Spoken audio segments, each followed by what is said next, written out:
jaggo ɗam ɗo Allah yettama annabijo Allah yettama korka gasi heddi hen ko balɗe jeenayyi wuppuno comcom ɗi minen sosoɓe min ganda korka min mbawa korka koko dumno min hoorde ni ha hakke lebbi tati min koora korka lewru a ñamata a yarata a ɗanata ko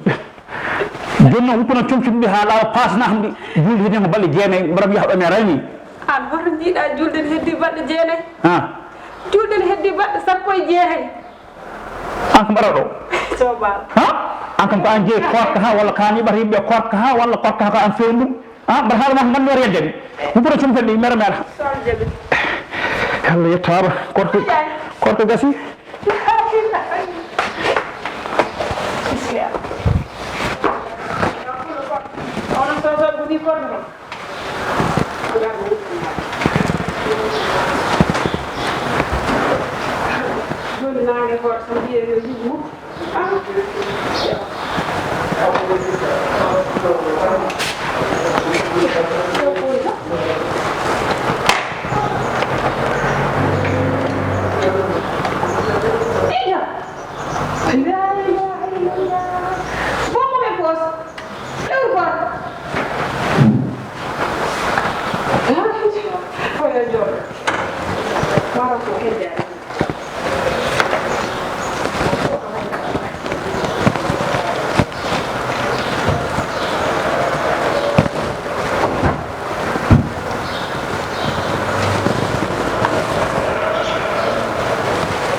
farma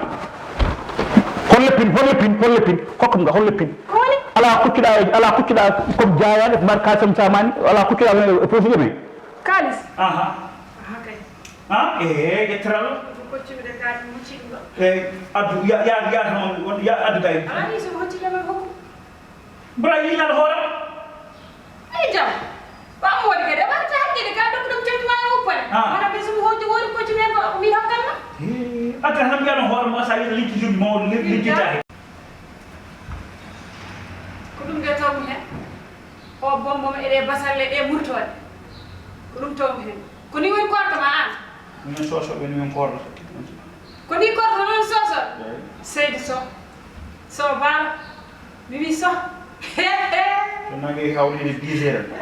a faami de basalle ɗe an wonde joom hoore basalle ɗe kañum fof koño hoore men mburo so ha waɗa isla a faami mburo moƴƴe islani jaaɓe kadi mo wonde tension sa fof moɗo mucci hen no jaaɓe kono bonata porte min soso bonata portade ko ni woni korko soso